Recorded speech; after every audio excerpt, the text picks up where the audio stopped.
hidayah ini adalah milik Allah. Seperti contoh, innaka lan tahdi man ahbabta, innaka la tahdi man ahbabta, walakinallaha yahdi man yasha. Sesungguhnya wahai Muhammad, kamu tidak akan memberikan hidayah kepada orang yang kamu cinta dan kamu sayang, tetapi Allah yang memberikan hidayah kepada orang yang Dia mahu.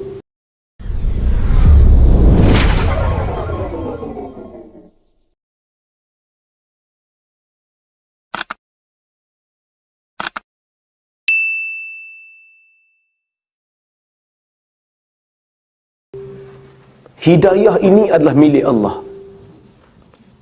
Seperti contoh, innaka lan tahdi man ahbabta, innaka la tahdi man ahbabta, walakinallaha yahdi man yasha. Sesungguhnya wahai Muhammad, kamu tidak akan memberikan hidayah kepada orang yang kamu cinta dan kamu sayang, tetapi Allah yang memberikan hidayah kepada orang yang Dia mahu. Dalam ayat yang lain Allah Ta'ala menyebut, فَمَنْ يُرِدِ اللَّهُ أَنْ يَهْدِيَهُ يَشْرَحْ صَدْرَهُ لِلْإِسْلَامِ وَمَنْ يُرِدْ أَنْ يُضِلَّهُ يَجْعَلْ صَدْرَهُ ضَيِّقًا حَرَجًا كَأَنَّمَا يَصَّعَّدُ فِي السَّمَاءِ. Barang siapa yang Allah Ta'ala inginkan untuk dia mendapat hidayah, maka Allah Ta'ala akan jadikan jiwanya lapang. Yashrah sadrahu lil Islam. Allah Ta'ala akan jadikan jiwanya lapang untuk menerima Islam. Wa may yurid ayyudillahu, sesiapa yang Allah inginkan untuk dia menjadi sesat, yaj'al sadrahu dayyiqan haraja. Allah Ta'ala kata, Allah Ta'ala akan jadikan jiwanya berat dan jiwanya sempit, ka'annama yas'adu fis sama', seperti mana dia sedang mendaki langit. Sebenarnya ayat ni pun dia ada unsur mukjizat saintifik, yang mana zaman tu tak ada orang terbang. Nah, mana nak tahu bila naik lagi tinggi lagi sempit dah ada. Sehingga hari ni baru dibuktikan lagi tinggi kita naik, lagi susah kita nak bernafas kerana oksigen kurang. Baik.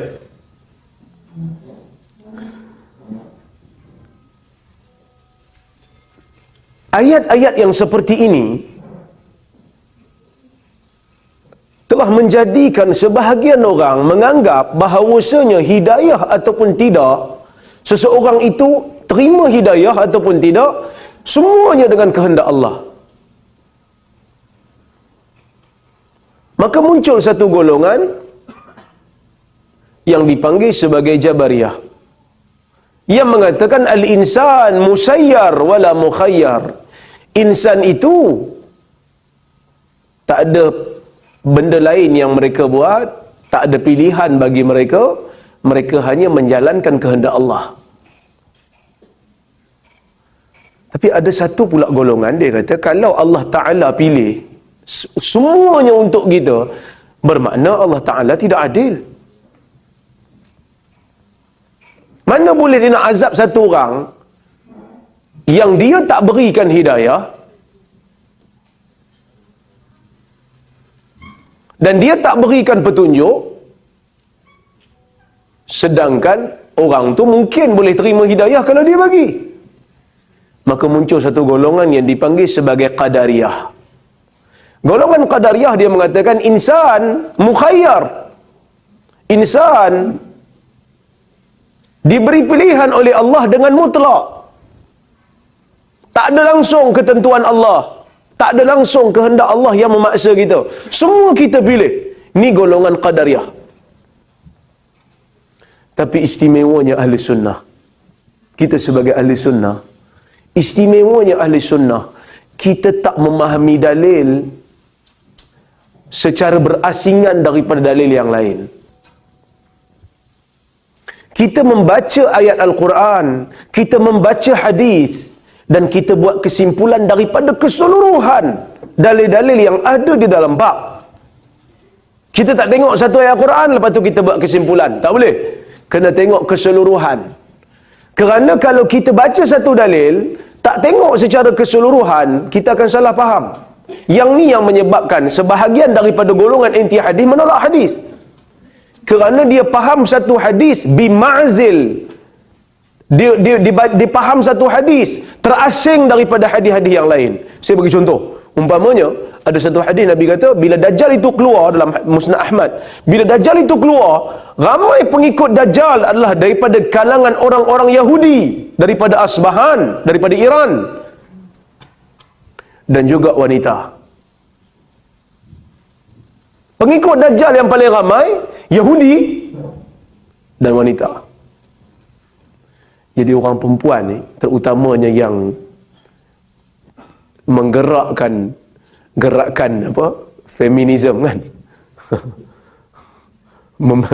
membela hak-hak ibu tunggal dan wanita, dia akan kata Nabi bersikap seksis dalam masalah ni.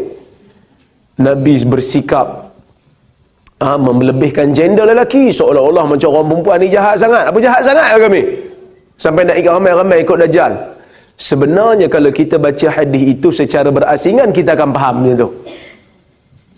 Bila kita faham hadis-hadis akhir zaman secara menyeluruh, baru kita dapat tahu. Berdasarkan hadis Anas bin Malik radhiyallahu anhu, yang mana Anas kata, "Inni sa'uhaddithukum bihadithin sami'tuhu min Rasulillah sallallahu alaihi wasallam la yuhaddithuhu ahadun ghairi famin ashratis sa'ah ay yurfa'al ilm wa yadhharal jahl wa yakthura syarbul khamar wa yakthura zina wa takthura nisa wa yaqilla rijal hatta yakuna li 50 imra'ah al-qayyimul wahid." Hadis riwayat Al-Bukhari. Anas kata, aku akan membacakan kepada kamu satu hadis yang aku dengar daripada Nabi sallallahu alaihi wasallam, yang mana orang lain selain daripada aku di zaman ini semuanya tidak pernah mendengar daripada Nabi secara langsung. Panggil sahabat ni dah meninggal habis dah. Tinggal aku je yang boleh bacakan hadis ni pada kamu. Anas kata pada anak murid dia. Nabi sallallahu alaihi wasallam bersabda, kata Anas, Nabi sallallahu alaihi wasallam bersabda, di antara tanda-tanda berlakunya kiamat itu, di antara tanda-tanda akan berlakunya kiamat itu, hampirnya kiamat itu ada tanda. Apa tandanya kata Nabi? Nabi kata, apabila ilmu itu terangkat. Apabila ilmu terangkat, ilmu ni bukan ilmu dunia, ilmu akhirat, ilmu agama. Maksudnya kejahilan terhadap agama akan berleluasa. Nabi kata, akhir zaman, dekat-dekat nak kiamat, petanda hampirnya kiamat, ilmu agama itu akan diangkat. Kejahilan terhadap agama berleluasa. Apa bukti yang mengatakan ilmu ni ilmu agama? Kerana bila ilmu ni terangkat, Nabi kata, banyaknya orang yang akan minum arak. Nabi kata, wa yaksura syarbul khamar, akan banyak orang minum arak. Wa yaksura zina, akan berluasa perlakuan zina. Perlakuan zina akan berleluasa.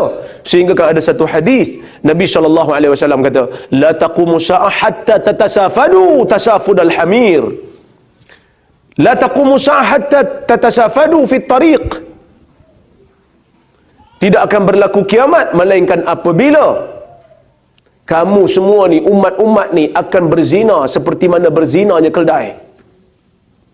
Bahkan ada satu hadis yang lain bertaraf hasan li ghairih, Nabi SAW bersabda, la taqumu sa'ah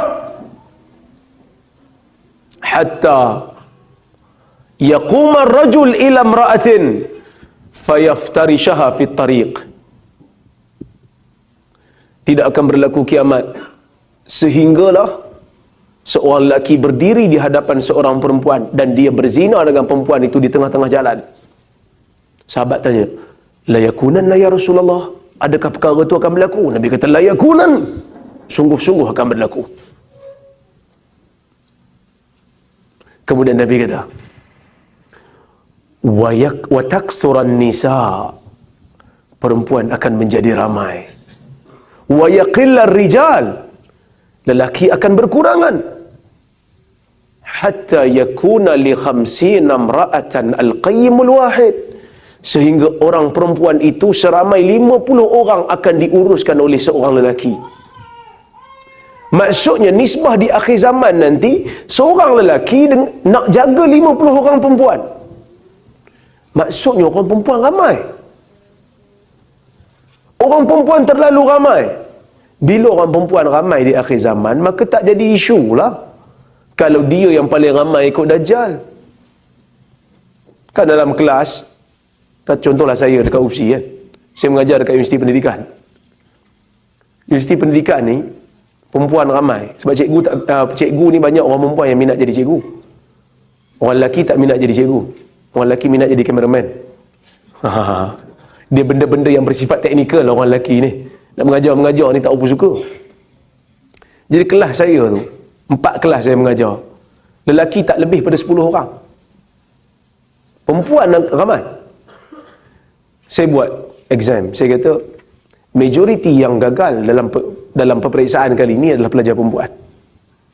Adakah bermakna pelajar lelaki semua lulus? Tak juga. 4 orang pelajar lelaki semua fail. Tapi yang ramainya, kalau separuh daripada pelajar perempuan, 30 orang pelajar perempuan, separuh daripada pelajar perempuan fail, yang tak fail pun ramai juga 15 orang. Yang fail pun ramai juga 15 orang.